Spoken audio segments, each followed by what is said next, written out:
దేవుని ఆశీర్వాదాలు అందరికీ ఉండవు. దేవుని ఆశీర్వాదాలు అందరికీ ఉండవు. అలాగే దేవుని కృప కూడా అందరికీ ఉండదు. మనం కొన్నిసార్లు ఏమంటామంటే బాగున్నామంటే దేవుని కృపతో బాగున్నామంటారు. అయితే దేవుని కృప అందరికీ ఉండదు. ఎందుకంటే బైబిల్లో మాట ఉంది, ఆయన కృప తనకు ఇష్టమైన వారికి మాత్రమే. ఎవరికి? తనకు ఇష్టమైన వారికి మాత్రమే. అంటే ఆయనకి ఇష్టంగా ఉంటేనే మనం ఆ మాట చెప్పగలం. పాటలు పాడేటప్పుడు ఏముండదు, మ్యూజిక్ కొట్టేటప్పుడు ఏముండదు, వాక్యం స్టార్ట్ చేస్తే ఎందుకు తెలుసా? బైబిల్ అంటది ఆయన ఒక్క మాట మనకు బ్రతికిస్తుందంట. అది బ్రతకూడదని సైతాన్ పనిచేస్తాడు. బ్రతకకూడదని సైతాన్ చేస్తాడు. దేవుడేమో బ్రతకాలని బ్రతుకు కోరుతాడు. సాతానేమో ఎప్పుడు మింగుదునా, ఎవరిని సంహరించుదునా అని వాడు అటు ఇటు తిరుగుతూ ఉంటాడంట. అయితే వాడు ఎంత తిరిగినా కూడా దేవుడు నమ్మదగిన వాడు. వాడు ఎన్ని ఆలోచనలు వేసుకున్నా, ఎన్ని ప్రణాళిక వేసుకున్నా అవన్నీ దేవుడు మేలుకు మారుస్తాడు. వాడు చాలాసార్లు మన జీవితంలో గుడిసె వేసుకోవాలని ట్రై చేస్తాడంట. గుడిసెలేసి గుడిసెలే శాలలేవులు కనుక్కుంటాడంట. దేవుడు ఇట్లా చూసి రేపు ఇచ్చోడా గుడిసెలు కాదురా, వాళ్ళకి మంచి భవనం వేయాలనుకున్నానంట అని మంచి భవనం అనిస్తాడు. సాతాన్ ఏమిస్తాడు? గుడిసెలు. యేసుప్రభు ఇస్తాడు భవనం. అయితే ఉండడం నువ్వు తీర్మానం చేసుకోవాలా. గుడిసెల్లో బాగుంటావా, భవనంలో ఉంటావా? కొన్నిసార్లు మనం అంటాం కదా, గుడిసెలే బాగుండప్ప అంట కొంతమంది. మా గుడిసెలు చాలా బాగుండా, ఈ ఇంటికి వస్తే అన్ని రూములు కసు ఊడుచుకోవాలా, పెట్టుకోవాలా, బండ్లు తుడుచుకోవాలా, కడుక్కోవాలా. ఏది బాగుంటుంది? గుడిసెలా బంగ్లానా? మాట్లాడరు. బాధ్యత లేని కుటుంబాలు చాలా ఉన్నాయి. ఈరోజు కుటుంబానికి ఏమి ఆశీర్వాదం, కుటుంబాలకు ఆశీర్వాదం అని తెలిసి కూడా కొంతమంది ఎందుకు రారు భర్తలు అంటే బాధ్యత లేదు. నా భార్య పోతే నాకు వస్తుంది ఆశీర్వాదం. ఇప్పుడు నా కడుపు నొప్పి వచ్చింది అనుకోండి, అమ్మకు మందులు వేస్తే నా కడుపు నొప్పి తగ్గదు, అమ్మకి సైడ్ ఎఫెక్ట్ దండికి వస్తాయి. ఇంకా ఆ మందులు వేసుకున్నాక ఇంకా కడుపు మంట, ఆ మంట ఇంకా సచ్చేది, ఇంకా తనకలాడతారు. ఇంకా ఏమీ లేకుండా మందు వేసుకుంటాడు అన్నా. చాలాసార్లు ఎట్లుంటుందంటే బాధ్యత లేని బ్రతుకులు బ్రతుకుతున్నాం. బాధ్యత లేదు అసలు చాలామందికి. కుటుంబం పట్ల కాదు, వ్యక్తిగతంగా తమ పట్ల బాధ్యత లేదు. వ్యక్తిగతంగా తమ పట్ల. బైబిల్ ఒకడు ఉన్నాడు, వాడి పేరు రాయలేదు కానీ వాడు యవ్వనస్తుడు. చెప్పండి, ఎవరోడు? యవ్వనస్తుడు. అయితే వాడికి ఒక ఆశ ఉంది. ఆ ఆశ ఏం తెలుసా? నిత్య జీవానికి పోవాలని. అది చెప్పండి, నిత్య జీవం. నిత్య జీవం. నిత్య జీవంలో రెండు ఉన్నాయి. పరలోకము నిత్య జీవమే, నరకము నిత్య జీవమే. పరలోకములో ఉన్నా నిత్యం ఉండాలి, నరకంలో ఉన్నా నిత్యం ఉండాలి. ಅಲ್ಲಾದರೂ ಇಲ್ಲಾದರೂ ಪರ್ಮನೆಂಟ್. ಅಲ್ಲಿ ನರಳಾಟ ಗೋಳಾಟ, ಇಲ್ಲಿ ಸಂತೋಷ ಆನಂದ ಉಲ್ಲಾಸ. ಏಸು ಇರುವ ಮನೆಯಲ್ಲಿ ಆನಂದ ಆನಂದ, ಸಂತೋಷ ಸಂತೋಷ. ಸೈತಾನ್ ಇರುವ ಮನೆಯಲ್ಲಿ ಗೋಳಾಟ, ಅಳೋದು, ಒಡ್ಕೊಳ್ಳೋದು, ಬಡ್ಕೊಳ್ಳೋದು, ಇನ್ನು సిక్కాపట్టే. ఇంకొంతమంది ఎట్లుంటారంటే కొంచెంసేపు యేసులో ఉంటారు, కొంచెం సైతాన్లో ఉంటారు. ఇవే చాలా డేంజర్ పిచ్చాసులు ఇవి. అంతర్ పిచ్చాసులు ఇవి. ఆ పక్క ఉండు, ఈ పక్క ఉండు, కొంచెం ఆ పక్క, కొంచెం ఈ పక్క. అయితే దేవుని పిల్లలుగా మనం ఇప్పుడు పిలువబడుతున్నాం. అయితే బాధ్యతను మర్చిపోయాం. విశ్వాసి బాధ్యతను మర్చిపోయి బ్రతుకుచున్నామన్న పేరు మాత్రమే కలదు కానీ మీరు మృతులై. ఎందుకు మృతులంటే చుట్టుపక్కల జరుగుతున్నటువంటి పరిస్థితిని మనం గమనించట్లేదు. యేసు ప్రభు మత్తయి సువార్త చెప్పిన మాట మనం పోయిన వారం చెప్పుకున్నాం. పోయిన వారం ఏ వాక్యం చెప్పాను చెప్పండి? నేను పోయిన వారం ఏ వాక్యం చెప్పాను? అబద్ధములాడి అబద్ధములాడి ధనము సంపాదించుకొనుట మరణ ఊపిరితో సమానం. అని మీ బైబిల్లో ఉండేది. నా బైబిల్ ఏమో తెలుసా? అబద్ధములాడి ధనము సంపాదించుకొనుట మరణమునకు సాటి, లేక మరణమును కోరుట, మరణము కోరుకొనుట. చాలా మంది పిల్లరా మరణాన్ని కోరుకుంటున్నారు ఈ రోజుల్లో. మరణం మరణం మరణం మరణం మరణం కోరుకుంటున్నారు. రోమీయుల రాసిన పత్రిక 6వ అధ్యాయం 23వ వచనం తొందరగా. The Romans 6:23. The wages of sin is the death, but the grace of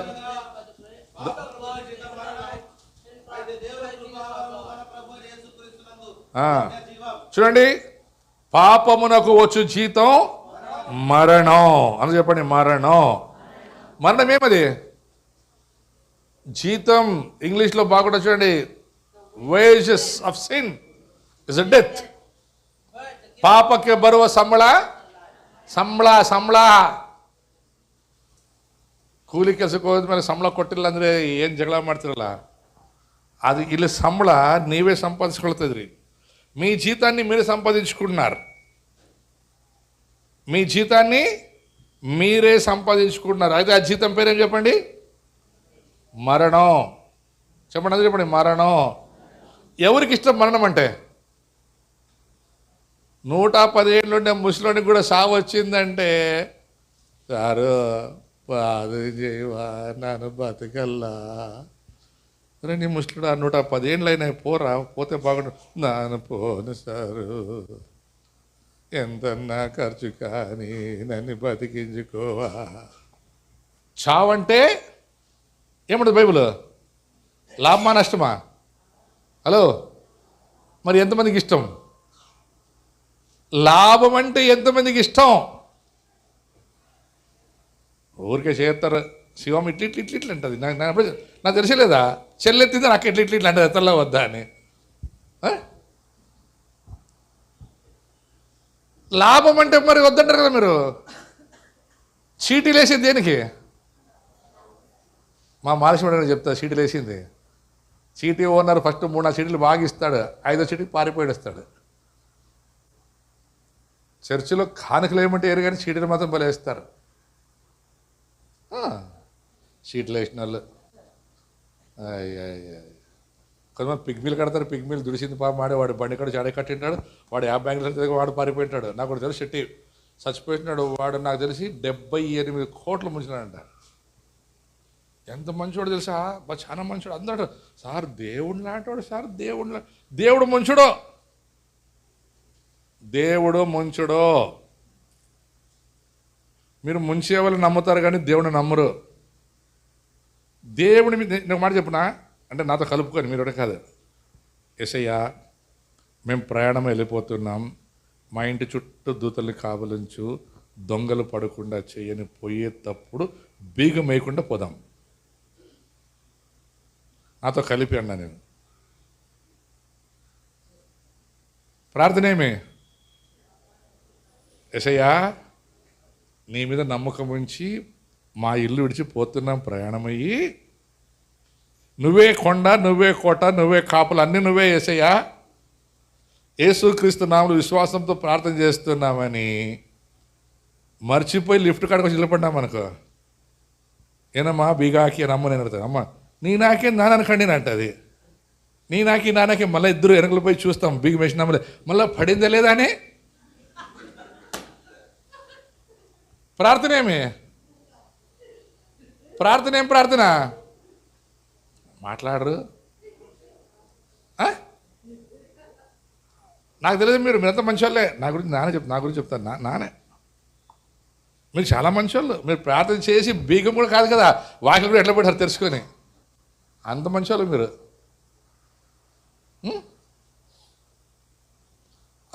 అసలు మనం ఎక్కడ జీవిస్తున్నాం, ఏం చేస్తున్నాం? మన ప్రార్థన ఒకటి, మనము చేసే క్రియ ఒకటి, దానికి వచ్చే జీతం మరొకటి. అబద్ధములాడి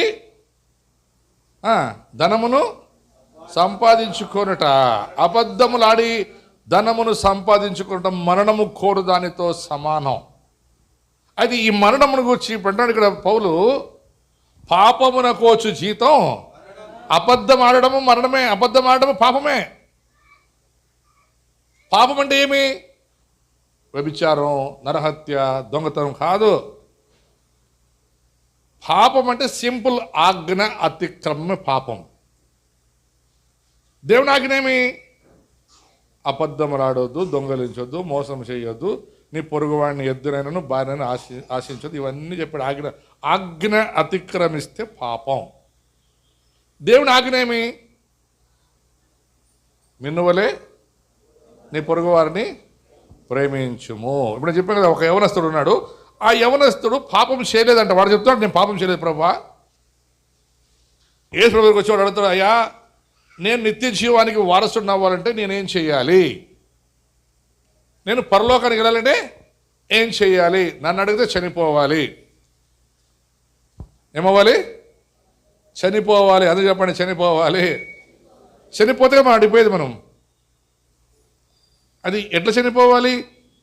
శారీరకమైన మరణం గురించి కాదు బైబిల్లో మాట్లాడి చేసి ప్రభు, ఆత్మ సంబంధమైన మరణం.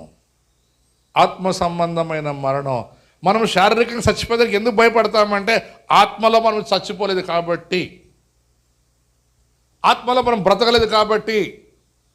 అందుకే అన్నాడు పాపమునకు వచ్చే జీతం మరణం, క్రీస్తు యేసు కృప వరము. వరము అంటే ఏమి? బహుమానం. అది ఊరికి ఎలా సంపాదించుకోలే వరం. ఎవరి దగ్గరైనా ఒక చిన్న గిఫ్ట్ మనం పొందుకోవాలన్నా, ఏదైనా ఒక ఏమంటారు వస్తువు సంపాదించుకోవడం, మనం ఏం చేయాలి? కష్టపడాలి, ప్రేమను సంపాదించుకోవాలి. ఇప్పుడు మనం చాలామంది హోటల్కి పోతాం. హోటల్కి పోతే సర్వర్ బాగా సర్వ్ చేస్తే, ఆ తుడిచే వాళ్ళు మనతో బాగా మాట్లాడితే 5 ఇచ్చే కాడ 10 ఇస్తాం, 10 ఇచ్చే కాడ ఒకసారి 50 ఇస్తాం. మీకు తెలుసో తెలియదు, మనకుంటుంది అది అలవాటు. అది కొంతమందికి. వాడు ఒకవేళ మనం పోయినప్పుడు కొద్దిగా రఫ్ మాట్లాడి ఇట్లా ప్లేట్ ఇట్లా ఇసిరేది ఇట్లా చేసినా అనుకో, వాడిని రూపాయి కాదు కదా, పావులో కూడా ఏమో మళ్ళీ తిట్టొస్తాం, ఏనలే ఇంకేనా సర్వ్ ಮಾಡదు అని. చూసారా? మనం చేసే పనిని బట్టి మనం బహుమానం పొందుకుంటాం, చేసే పనిని బట్టి జీతాన్ని పొందుకుంటాం. అలాగే మనం ఆడే మాటల్ని బట్టి కూడా మనం బహుమానం పొందుకుంటాం. తెలుసా మీకు? మాటలు కొంతమంది మాతు బల్లవును లోక గెలుతానంతే. మాట వచ్చినప్పుడు ఏం చేశారంట? లోకాన్ని ఈజీ గెలిచొచ్చంట.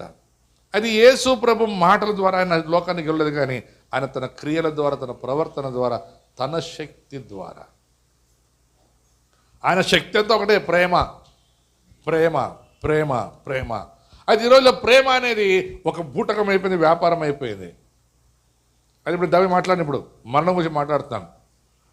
పాపమునకు వచ్చు జీతం మరణం, క్రీస్తు యేసునందు దేవుని కృపా వరము, మన ప్రభు అయిన యేసు క్రీస్తునందు నిత్య జీవము. నిత్య జీవం మనందరికీ ఇప్పుడు ఆశ ఏం తెలుసా? నిత్య జీవానికి పోవాలి. నేను పరలోకానికి పోవాలి. అయితే పరలోకానికి పోయే ముందు యేసు ప్రభు 2 సార్లు ఒక మాట చెప్తాడు, మెలకువగా ఉండుడి. ఏమంటాడు? ఇప్పుడు మీకు తెలుసా, ఇంకా నెక్స్ట్ మంత్, ఈ మంత్ గుడ్ ఫ్రైడే వచ్చే లోపల ఇప్పుడు 40 రోజులు ఉపవాస ప్రార్థన చేశారు అందరూ. ఒకవైపున మన ముస్లిం సహోదరులు కూడా ఇప్పుడు రోజా, ఈ పక్క క్రైస్తవులు వీళ్ళు ఉపవాసం. వాళ్ళది రోజా, వీళ్ళది రోజానే. ఇద్దరు, వాళ్ళ జుమ్మా, వీళ్ళు ఆదివారం. అయితే ఒకటి చూడండి, ఎన్ని ఉపవాసాలు చేసినా, ఎన్ని మనము ఏమంటారు దాన ధర్మాలు చేసినా, అది పాపముతో కూడినది అయితే వ్యర్థమంటుంది బైబిల్.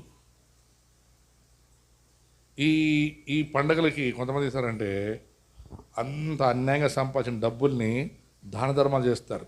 ఎందుకు దాన ధర్మాలు చేసేవాళ్ళు? పరలోకం సంపాదించుకోవాలని. నువ్వు ఇచ్చే దాన ధర్మాల ద్వారా మనం పరలోకం సంపాదించుకోలేము. మనం ఇచ్చే దాన ధర్మాలు ఏవి కూడా దేవుడిని మెప్పించలేవు. అయితే ఇక్కడ బైబుల్ బాగా చెప్తుంది ఏం తెలుసా? పాపమునకు వచ్చు జీతం మరణం, మన దేవుడైన అవసరం దేవుని కృపావరము. చూసారా?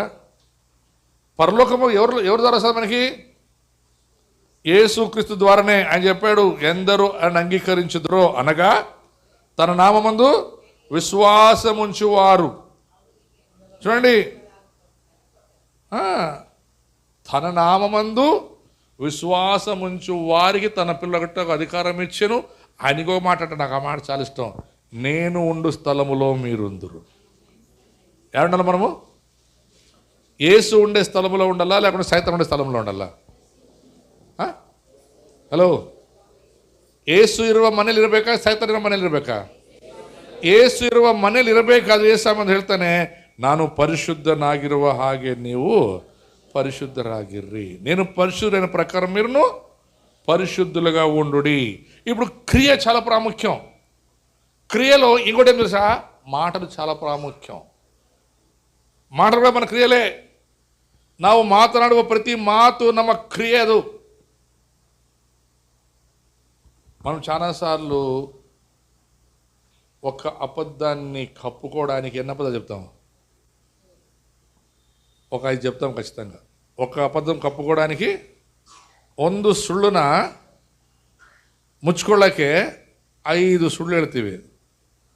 1 ದಿನಕ್ಕೆ 6 ಸುಳ್ಳು ಹೇಳಿದ್ರೆ ತಿಂಗಳಿಗೆ ಎಷ್ಟು? 6 3 18, 180. 1 ತಿಂಗಳಿಗೆ ಸುಳ್ಳು 180 ಸುಳ್ಳು. 180 ಇಂಟು 1 ವರ್ಷ 365 ದಿನ, 365 ಇಂಟು 180,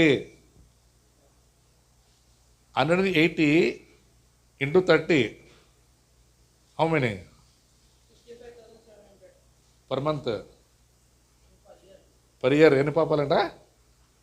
65,000. బాబా బాబా బాబా, ఒక సంవత్సరానికే 67,000.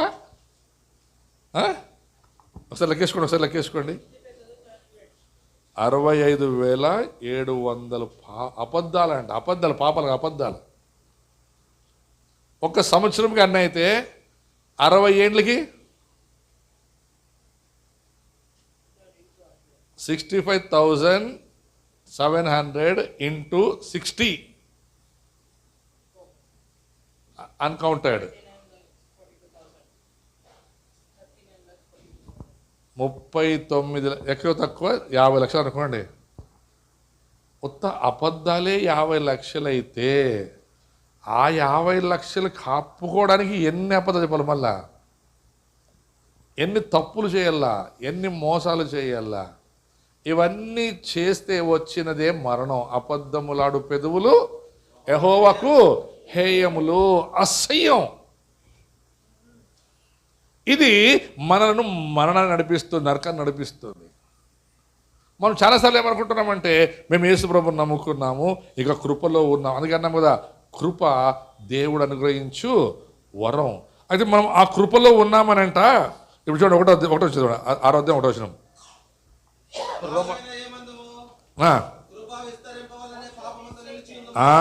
కృపలో ఉన్నామని, కృప విస్తరిస్తుందని ఇంకను పాపములో నిలిచి ఉందుమా?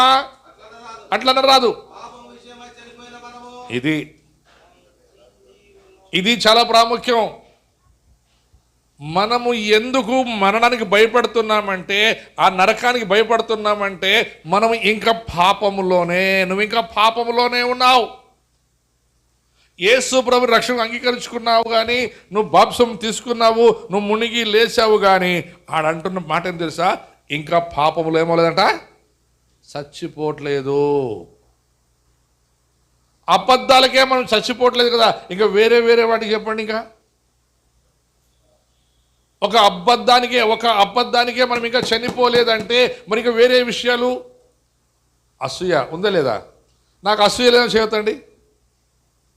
నాకు అసూయ లేదు వేరేలు బాగుపడితే.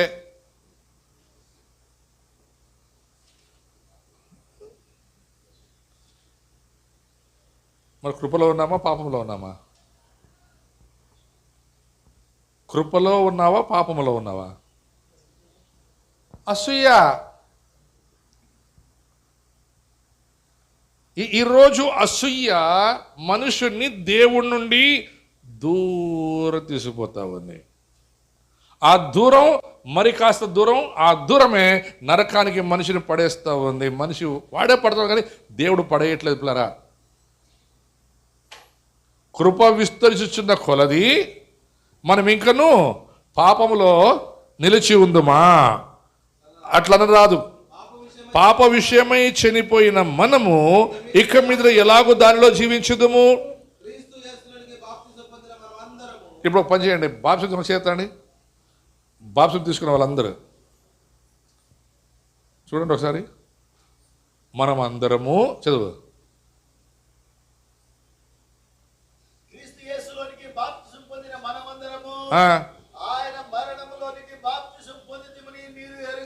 ఎరుగరా? ఆయన ఒక్కసారే మరణించి సమాధి చేయబడి తిరిగి లేచిన ఆయన ఏమన్నాడు? నేను పరిశుద్ధుని కనుక మీరు పరిశుద్ధులై ఉండండి అన్నాడు. మరి ఇప్పుడు మనం పరిశుద్ధులుగా ఉన్నామా, అపరిశుద్ధులుగా ఉన్నామా? బాప్తిసం తీసుకున్న మనం అందరం అంటది బైబిల్. ఒక అబద్ధమే కాదు, ఇప్పుడు లోపలంతా ఏమంటారు కుళ్ళు. ఆ కుళ్ళు ఒక పాపం.